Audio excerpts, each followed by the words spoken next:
everyone, and welcome back to our DSS weekly break. Thank you so much for joining us today. We're here live every Thursday to talk about data science experiences and best practices with leading data professionals in a 15-minute break. I'm Anna Annison, CEO and founder of Formulated by, home of the Data Science Salon, and I'm streaming here live from our HQ located in the heart of Miami, right next to the Design District. And today I'm really excited to welcome Andy Terrel. He's the former VP of Data and Algorithms at Xometry and VP of Machine Learning at Korbit Technologies. And Andy is a technical executive who I've known for many years, and he's done a lot of different things and has a lot of great experience with large data applications, and he's a passionate advocate for open source scientific codes. And today I'm excited to talk to him about using semantics and data ecosystems. So thank you so much for joining us for this DSS break episode, Andy.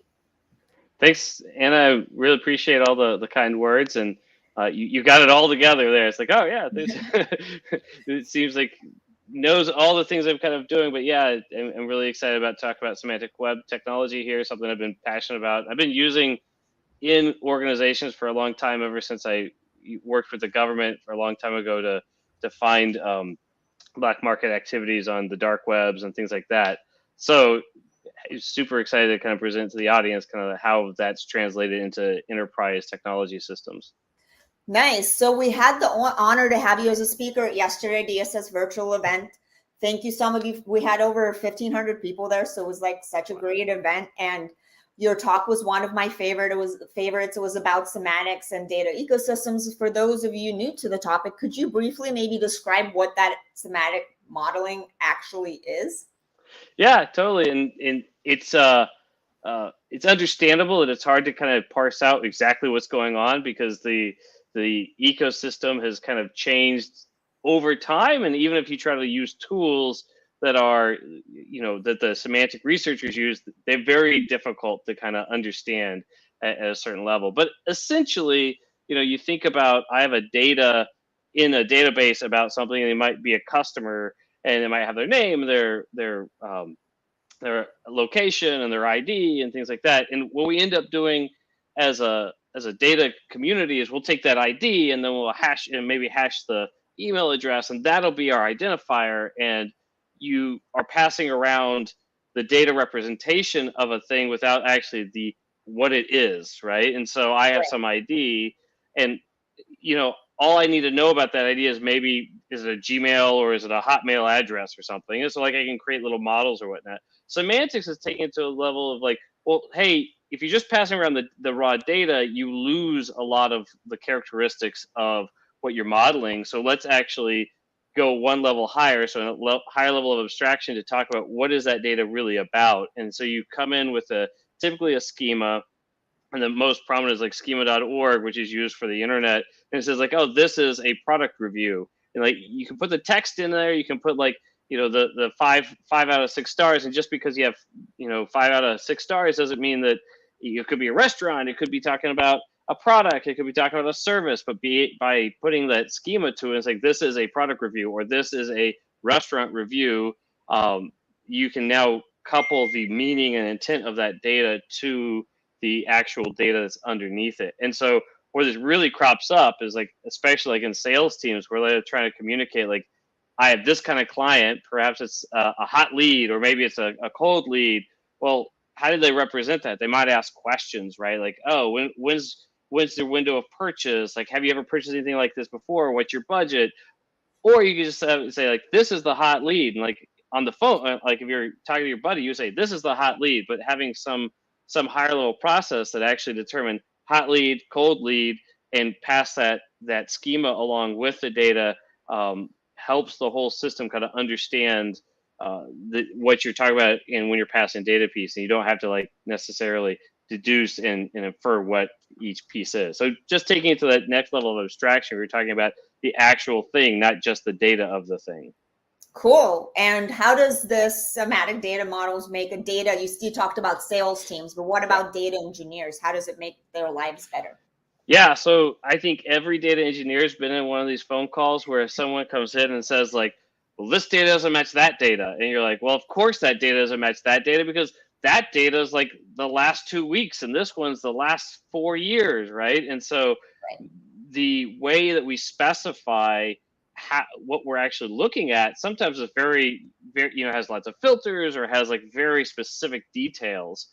When you go to more of a semantic level, you're actually saying, well, these are people in the last 4 years. And so if somebody asks you, like, give me data for the people the last 4 years, it's very easy to kind of like think about that. But if you say, give me these columns of the database, then like translating that to what the business request was gets very difficult. You need the expertise. And that's where a lot of times analysts and data engineers kind of get sideways, because the analysts don't know how to work with the engineering system, and the engineer doesn't know how to, doesn't have the technology to give to that analyst to show what's going on. And then the executive's like, these guys don't know what's going on, right? So by introducing semantics, and you see, so Ben Stansel had a great blog post about, it's like how SQL will never solve this problem, basically. And we've like kind of gone to the SQL level, but we really need to bring it to the semantic level. And you've seen it in things like Looker ML, and other like schema.org that I just mentioned, where people are trying to bring it to that semantic level so that they can actually query their systems. And data engineers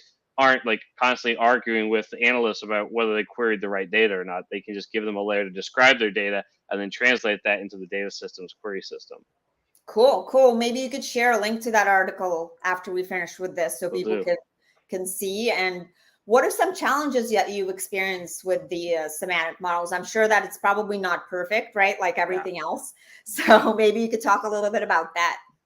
Yeah, in my talk, I kind of give the conceptual frameworks, and I think the frameworks are really easy to kind of grok once you actually understand them. The challenge is like all of our tools are built off like SQL and these very specific data querying systems, as opposed to like the actual semantic system. So there is a gap right now between how the tools work and how semantic models work. And I think that's the thing I want to see over the next 5-10 years, is like moving to find the better modeling of data, so that it's not as intensive about that analyst to engineer kind of fight about what are we actually looking at, and we can create better visualizations and better analysis over it. But right now, conceptually, you can come together like, this is how we're going to represent this data. This is what a person is. And I think a good example is like just having a service registry that says like, this is how we define hot lead, or this is how we define this lead. And so having data catalogs are all in there. You're having lineage of like what things are happening. But the language stuff is, OWL is a great language for the web, but it's not very good for the business analysts. And so getting things that are more friendly to business analysts and our business partners is a top priority, to actually incorporate more semantic modeling into the enterprise. And so today it's unfortunately very esoteric to our business partners, and the tools just aren't there to like integrate it into your data platform right away. Well, I guess then maybe we need to build some additional tools to of course. Well, besides semantics, you're also actively working on the education technology for the data community, which is super exciting, because I feel like we need that, as I mentioned, maybe even open source tools as well, right? Can you share a little bit about your latest projects and how they can benefit the community? Yeah, totally. So as you know, I've worked in NumFocus, the nonprofit for pandas and scikit-learn and a lot of NumPy and a lot of the core data science tools. And one of the challenges we always saw is like it was hard to explain how to contribute to these codes or use these codes in advanced ways and whatnot. We built out NumFocus Academy, which we can hold conferences, and we can hold the tutors of those conferences and give the workshop and whatnot. We can even like grade. Is going to come back. Sorry to interrupt you, but I'm just wondering if PyData is going to come back at some point. Well, they already are doing some PyDatas. I know, like I've kind of stepped away from like the day to day, so I know that they had the PyData Global. It was a big success, and I know they're doing that again. But they are having local. The big thing with those conferences was very locally driven. So if the local committee didn't come up, then you didn't have a conference. And so, but we did the one in Miami, so that was the last one we helped with. So I'm hoping that's going to come back again. So we definitely will revive that conversation. Yeah, offline. So they're definitely, and but one of the things that kind of happened when we had the pandemic is we knew we needed to like go online a bit, and so we started creating the academy, which is like taking some of the best parts of a MOOC, some parts of the conference, just in like everyone's adapted in this new world. But one of the challenges with almost every one of these systems we've always seen is that it's easy to get the content. It's easy to get like into watching these pieces, and like, yeah, content is king in a lot of these places, and like where you go find the right people. And that's what makes PyData so interesting, because like a lot of the developers of these tools are there. And so you got a question about the tool, it's the place to go find the person who wrote the code, right? So out of all that, out of my experience of teaching for many years, I've joined a Korbit and Korbit Technologies that is trying to then take this to a personalized level. Like, we have many generations of like learning. Like if you have a tutor, it's actually much easier for you to learn something.